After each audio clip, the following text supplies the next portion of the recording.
Hello guys, welcome back to our channel Fantasy World. இன்னைக்கு இந்த வீடியோல என்ன பார்க்க போறோம் அப்படினா குரோக்கோ பாஸ்கெட்பாலோட சீசன் 1 எபிசோட் 21 கான எக்ஸ்பிளனேஷன் தான். இந்த எபிசோடோட ஸ்டார்டிங்லயே சேரியன் டீமோட ஸ்கூல கட்டறாங்க. நம்மளோட ஹியூகா அப்புறம் கோச் ரெண்டு பேருமே பேசிக்கிட்டு போயிட்டு இருக்காங்க. நம்ம கோச் வந்துட்டு ஃபர்ஸ்ட் பீச்சுக்கு போலாமா அப்படினு சொல்லிட்டு கேக்குறாங்க. அவனுமே வந்துட்டு ஓகே அப்படினு சொல்றான். இல்ல மவுண்டன் நல்லா இருக்குமே அங்க போலாமா அப்படினு சொல்லிட்டு கேக்குறாங்க. அதுவும் நல்லா தான் இருக்கும் அப்படினு சொல்லிட்டு ஹியூகா சொல்றான். டேய் நான் பேசுறத நீ ஒழுங்கா கேட்டுக்கிட்டு இருக்கியா அப்படினு சொல்லிட்டு கோச் கேக்குறாங்க. அதெல்லாம் நான் கேட்டுக்கிட்டு தான் இருக்கேன். நம்ம எந்த அளவுக்கு ஹார்ட் வொர்க் பண்ணி பிராக்டீஸ் பண்றோமோ இந்த இடம்ல எனக்கு அந்த அளவுக்கு முக்கியமே கிடையாது அப்படினு சொல்லிட்டு ஹியூகா சொல்றான். அடுத்து கோச் வந்து இவங்க விளையாடுற இடத்துல எல்லா பசங்க கிட்டயுமே சொல்றாங்க. இந்த வருஷம் நம்ம சம்மர் வெக்கேஷன் மவுண்டன் பீச் ரெண்டு இடத்துக்குமே போக போறோம் அப்படின்ட்டு என்னது ரெண்டா ஒண்ணு கிடையாது அப்படின்னு சொல்லிட்டு எல்லாருக்கும் செம ஷாக்கு. சம்மர் வெக்கேஷனுக்கு அப்புறமே விண்டர் கப் வந்துரும். அதனால நம்மளோட பிராக்டிஸ் முடிஞ்ச அளவுக்கு எஃபெக்டிவா யூஸ் பண்ணணும் அப்படின்னு சொல்லிட்டு ஹியூகாவும் சொல்றான். அந்நேரம் கோச்சுமே வந்துட்டு நம்மளோட ட்ரைனிங் கேம்ப் பத்தி நான் நம்மளோட ஸ்டாஃப்ஸ் கிட்ட எல்லாம் கொஞ்சம் பேசிட்டு வரேன் அப்படின்னு சொல்லிட்டு கிளம்பிடுறாங்க. அந்நேரம் ஹியூகா வந்து இன்னொரு முக்கியமான விஷயமும் இருக்குடா, நீங்க அங்க கொடுக்குற ட்ரைனிங் கூட ரொம்ப கஷ்டப்பட்டு வாங்கிக்கிடுவீங்க, ஆனா அதுக்கும் மேல ரொம்ப கொடூரமான ஒரு விஷயம் இருக்குது, நமக்கு சமைக்க போறது வந்து நம்மளோட கோச் அப்படின்னு சொல்லிட்டு சொல்றான். ஃபர்ஸ்ட் இயர் பையங்களுக்கு எல்லாம் ஒன்றும் புரியல, ஏன் அவங்க சமையல் அவ்வளவு மோசமாவா இருக்கும் அப்படின்னு சொல்லிட்டு கேக்குறாங்க. ஆமாடா ரொம்ப ரொம்ப மோசமா இருக்கும் அப்படின்னு ஹியூகா சொல்றான். ஏன் அப்படின்னு நம்மளாவே சமைச்சிக்க கூடாது அப்படின்னு சொல்லிட்டு ஃபர்ஸ்ட் இயர் பையங்க எல்லாம் கேக்குறாங்க. அது கிசுக்குமே வந்துட்டு இல்ல பிராக்டிஸ் ரொம்பவே ஹார்டா இருக்கும், அதனால உங்களால எந்திரிச்சு நிக்க கூட முடியாது, அதெல்லாம் நீங்க பண்ணிக்க முடியாது அப்படின்னு சொல்றான். அடுத்த சீன்லயே கோச் வந்து இவங்க எல்லாரையும் உட்கார வச்சு சமைச்சிட்டு இருக்காங்க. லைக் அங்க கேம்புக்கு போறதுக்கு முன்னாடி என்னோட சமையல் இப்படிதான் இருக்கும், அதை நீங்க பிராக்டிஸ் பண்ணிக்கணும் அப்படின்னு சொல்லிட்டு அதுக்கான ஒரு ட்ரைனிங் இது. அப்ப நம்ம கோச்சுமே சமைச்சு முடிச்சுட்டு இந்தாங்கடா பசங்களா உங்களுக்கான கறி ரெடி ஆயிருச்சு அப்படின்னு சொல்றாங்க. என்னது கறியா, வெறும் காய்கறி தான் இருக்குது அப்படின்னு இவங்க எல்லாம் கத்திக்கிட்டு இருக்காங்க. வாக்கு எப்ப இருக்குன்றதுல முக்கியம் இல்ல தம்பி, டேஸ்ட் தான் முக்கியம், சாப்பிட்டு பாருங்க அப்படியே கறி மாதிரி இருக்கும் அப்படின்னு கோச் சொல்றாங்க. சரி வாங்கடா சாப்பிடுவோம் அப்படின்னு சொல்லிட்டு எல்லாம் சாப்பிடுறாங்க. ஒரு வாய் வச்சக்க பயல்கள் எல்லாம் செத்துறாங்க, அவ்வளவு கொடூரமா இருக்குது.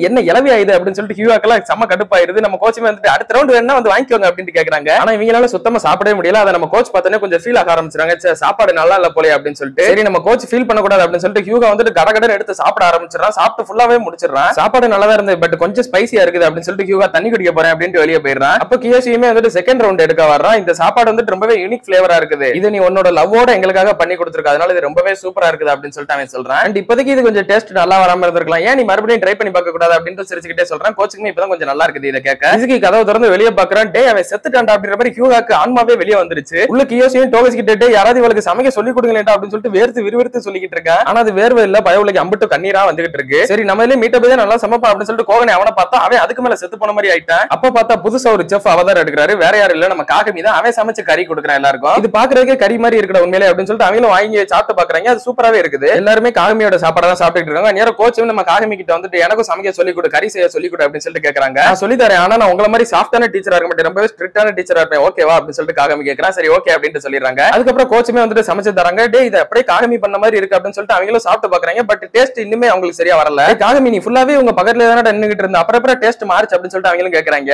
நானும் பக்கத்துல தான் இருந்தேன், நானுமே டேஸ்ட் எல்லாம் பார்த்தேன், அப்ப நல்லா தான் இருந்தது அப்படின்னு காகமி சொல்றேன். அப்ப பார்த்தா குரோக்கோ அதை சாப்பிட்டுட்டு இல்லையே எனக்கு நல்லா இருக்க மாதிரி தெரியுது அப்படின்னு சொல்றேன். அப்போ கியோஷியுமே வந்துட்டு குரோக்கோ உனக்கு நீயாவே சாப்பாடு எடுத்து வச்சுக்கிட்டியா அப்படின்னு சொல்லிட்டு கேக்குறான். ஆமா இவங்க நான் இருக்கிறேன்றதே மறந்துட்டாங்க, அதனால நானே எனக்கு சாப்பாடு எடுத்து வச்சு சாப்பிட்டுக்கிட்டேன் அப்படின்னு சொல்றேன். ரீகோ எனக்கு ஒரு பிளேட்ல நீ இப்ப சாப்பாடு எடுத்து வை அப்படின்னு சொல்லிட்டு கியோஷி கேக்குறான். அவங்களுமே ஃபர்ஸ்ட் ரைஸ் வச்சுட்டு அந்த சாஸை ஊத்துறதுக்கு முன்னாடி வேற ஏதோ ஒன்னு தூவுறாங்க. ஆமா இது என்னது அப்படின்னு சொல்லிட்டு கோகனை கத்துறான். இது வந்துட்டு புரோட்டீனுக்கு தான், ஒரு விட்டமின் சி பவுடர் அப்படின்னு சொல்லிட்டு சொல்றாங்க. அதுதான் இங்க பிரச்சனையே அப்படின்னு சொல்லிட்டு இவங்க சொல்றாங்க. அதுக்கப்புறமா அதை மிக்ஸ் பண்ணாம நம்ம கோச் வந்துட்டு சாப்பாடு வச்சு தராங்க. அவங்களுமே சாப்பிட்டுட்டு நல்லா இருக்கே அப்படின்னு சொல்றாங்க. நல்லா இருக்கா உண்மையாவா, ஃபைனலி நான் சாதிச்சிட்டேன் அப்படின்னு சொல்லிட்டு நம்ம கோச் செம்ம சந்தோஷமாயிடுறாங்க. இப்போ இவங்க எல்லாருமே ட்ரைனிங் கேம்புக்காக பீச்சுக்கு வந்திருக்காங்க. அந்நேரம் நம்ம கோச்சோட அப்பா பின்னாடி கார்ல வந்துட்டு டே எவனாவது என் பொண்ணு மேல கையை வச்சுக்க உங்க எல்லாரையும் கொலை பண்ணிடுவேன், அவளை ஒழுங்கா பாத்துக்கோங்க அப்படின்னு சொல்லிட்டு போயிடுறாரு. எப்பவும் போல ஒரு பயங்கர கொடூரமா தான் இருக்காரு அப்படின்னு சொல்லிட்டு ஹியூகாவை நினைச்சுக்கிட்டு இருக்கான். அப்ப பார்த்தா அங்கிட்ட ஒரு பாஸ்கெட் பால் நெட்லாம் இருக்குது. இந்த போஸ்ட் வந்துட்டு என்னோட அப்பா நான் சொன்னேன்னு சொல்லிட்டு தான் ரெடி பண்ணாங்க, நம்ம இந்த பீச்ல வந்து விளையாட போறோம் அப்படின்னு கோச் சொல்றாங்க. இப்போதைக்கு நம்ம சேரியன் டீமுக்கு தேவையான எல்லாமே அந்த இண்டிவிஜுவல் பிளேயர்ஸோட ஸ்கில்ஸ் இம்ப்ரூவ் பண்றதா, சோ உங்களோட ஸ்கில்ஸ் மட்டும் நீங்க இப்ப இம்ப்ரூவ் பண்ணணும், அதனால நம்ம ஒண்ணு இண்டிவிஜுவலா தான் விளையாட போறோம்னு சொல்லிட்டு அர்த்தம் கிடையாது. எப்பவுமே சேரியன் ஒரு டீம் பிளே கொண்ட ஒரு டீம் தான், உங்க எல்லாரோட ஸ்கில்ஸையும் இம்ப்ரூவ் பண்ணி அது எல்லாத்தையுமே கம்பைன் பண்ணி ஒரு டீமா தான் நம்ம விளையாட போறோம் அப்படின்னு சொல்றாங்க.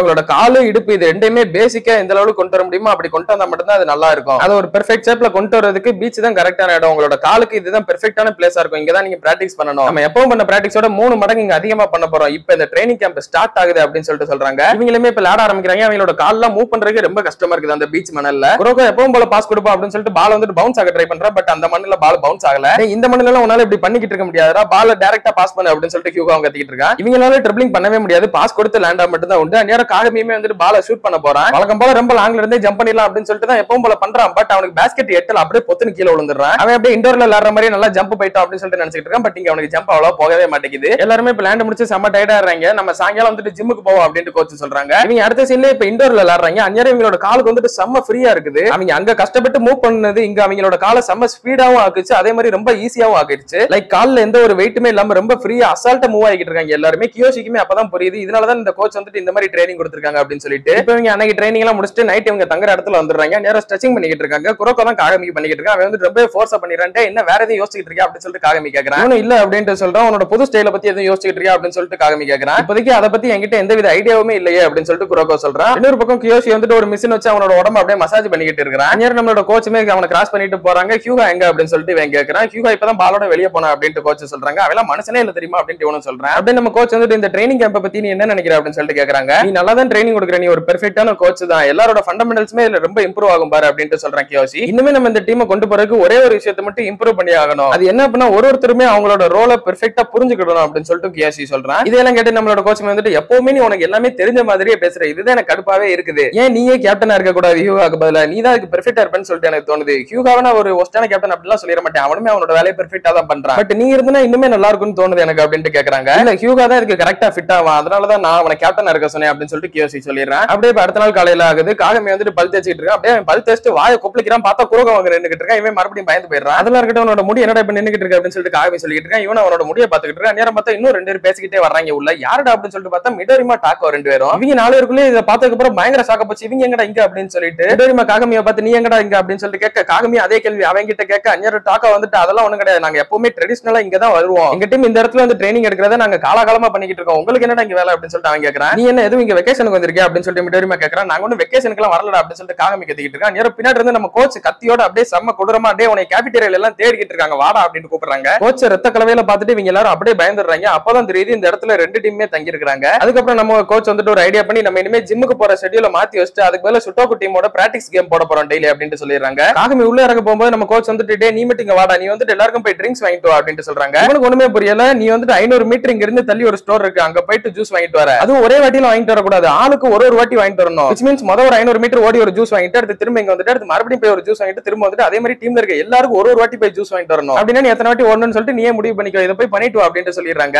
இவங்களுமே பிராக்டிஸ் கேம் விளையாண்டுட்டு இருக்காங்க. நேரோ குரோக்கோ வந்துட்டு மிடோரிமாக்கு அகைன்ஸ்டா பால் அப்படியே கையில வச்சுக்கிட்டு இருக்கான். அவன் பாஸ் பண்ணாம மிடோரிமாக்கே செம சாக்க போச்சு. இவன் என்னடா கையில எவ்வளவு நேரம் பால் வச்சிருக்கான் அப்படின்னு சொல்லிட்டு அப்ப பார்த்தா குரோக்கோ பால் ட்ரிப்ளிங் பண்ணிட்டு கொண்டு வர ட்ரை பண்றான். பட் அவங்க டீம் பிளேயர் அசால்ட்டாவே பிடிக்கிட்டு போயிடுறாங்க. அந்த பால் மிடோரிமா ஷூட் பண்ணவுமே செஞ்சிடறான். அப்படியே அவன் குரோக்கோ கிட்ட வந்துட்டு நீ இந்த மாதிரி பண்றது எனக்கு சர்ப்ரைஸா தான் இருக்குது, ஆனா இதெல்லாம் ரொம்பவே முட்டாள்தனமா இருக்குது அப்படின்னு சொல்லிட்டு அவன் போறான். இது ஒன்னும் முட்டாள்தனம் எல்லாம் கிடையாது, நான் இனிமே ஸ்ட்ராங் ஆகணும்னு சொல்லிட்டு இதை பழகிக்கிட்டு இருக்கேன் அப்படின்னு குரோக்கோ சொல்றேன். டேய் ஸ்ட்ராங் ஆகணுமா, ஏன்டா இப்படி சிரிப்பு காட்டிக்கிட்டு இருக்க, அவன் கிட்ட தோத்ததுக்கு அப்புறம் என்ன நினைச்சுக்கிட்டு இருக்கேன்னு சொல்லிட்டு எனக்கு புரியல, ஆனா உன்னோட லிமிட் என்னன்னு சொல்லிட்டு எங்க எல்லாருக்கும் தெரியும், உனக்குமே நல்லா தெரியும், கோர்ட்டுக்குள்ள தனியா நின்று விளையாடவே முடியாதவனால தனியாலாம் இம்ப்ரூவ் ஆகவே முடியாது அப்படின்னு சொல்லிட்டு மிடோரிமா போயிடுறான். அப்ப வெளியே வந்துட்டு சுட்டாகு டீமோட கேப்டன் கோச்சும் பேசிக்கிட்டு இருக்காங்க. அவங்க ஏன் காகமியை நம்ம கிட்ட இருந்து மறைச்சு வைக்கிறாங்க, எதுவும் இருக்குமோ அப்படின்னு சொல்லிட்டு அவங்க கேப்டன் கேட்கறான். காகமியோட ஸ்ட்ரென்த் அவனோட ஜம்ப் தான், ஒரு வாட்டி ஜம்ப் பண்றப்ப அவன் அதிகமா ரீச் போய்கிட்டே தான் இருப்பான். அது ஒண்ணு உள்ளுக்குள்ள இருந்து அவனுக்கு வர்ற அந்த ஃபயர்னாலே அப்படிலாம் எதுவும் கிடையாது, அவன் பிசிக்கல் பாடியில ஏதோ ஒண்ணு இருக்குது, அது என்னன்னு சொல்லி அந்த பொண்ணு ரியலைஸ் பண்ணி அதுக்கு ஏத்த மாதிரி தான் ட்ரைனிங் கொடுத்துக்கிட்டு இருக்கான்னு நினைக்கிறேன். சைரின் கிட்ட ரொம்பவே இம்ப்ரெசிவான ஒரு கோச் இருக்குது. அண்ட் அதுக்கும் மேல நம்மளோட ஸ்ட்ராங்கான ஆப்போனன்ட் டெப்பே கியோஷி இவனுமே இப்ப ரிட்டர்ன் ஆயிட்டான் அப்படின்ட்டு அவர் சொல்றாரு. இப்ப அப்படியே நைட் ஆகுது. டாக்கோ மிடோரிமா 2 பேரும் குளிச்சுக்கிட்டு இருக்காங்க. அப்ப டாக்கோவுமே சொல்றான் குரோக்கோட கேம் பிளே ஒரு நார்மலான கேம் பிளே மாதிரி தான் இருக்குது, அவன் எப்பவுமே அந்த மிஸ் டைரக்ஷன் சும்மா பால் அங்கிட்ட தூக்கி போட தான் யூஸ் பண்ணிக்கிட்டு இருக்கான், ஆனா ஒருவேளை அதே அவன் ட்ரிப்ளிங் பண்ணி கொண்டு போற லெவலுக்கு இம்ப்ரூவ் ஆயிட்டான் அப்படின்னா இன்விசிபிள் ட்ரிபிள் ஷூட்லாம் இருந்தது அப்படின்னா நம்மளால ஸ்டாப் பண்ணவே முடியாதுப்பா அப்படின்னு சொல்லிட்டு டாக்கோ சொல்லிக்கிட்டு இருக்கான். அதெல்லாம் சத்தியமா வாய்ப்பே கிடையாது, ஒரு கேம்குள்ள அதிக பிரசன்ஸோட இருக்கிறதே பால் தான், எல்லாரோட ஃபோக்கஸ்மே அந்த பால் மேல தான் இருக்கும், அதனாலதான் குரோக்கோ வந்துட்டு அதை ஜஸ்ட் பால டக்கு டக்குன்னு மாத்தி விட்டுக்கிட்டே இருக்கான். அதை தாண்டி அவன் பால கையில பிடிச்சான்னு வச்சுக்கோங்க அவனை ஈஸியாவே எல்லாரும் ஏமாத்தி பால வாங்கிடுவாங்க. ஒருவேளை அவனோட வீக்னஸ் எல்லாம் தாண்டி அவன் ஓவர் கம் பண்ணி வரணும் அப்படின்னா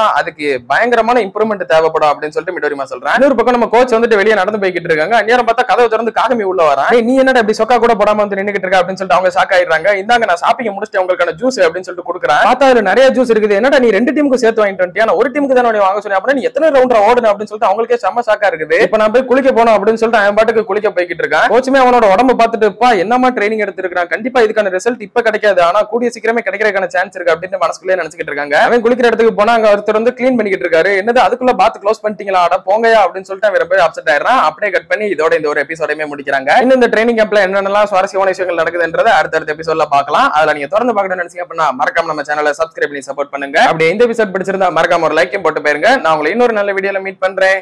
பை கைஸ்.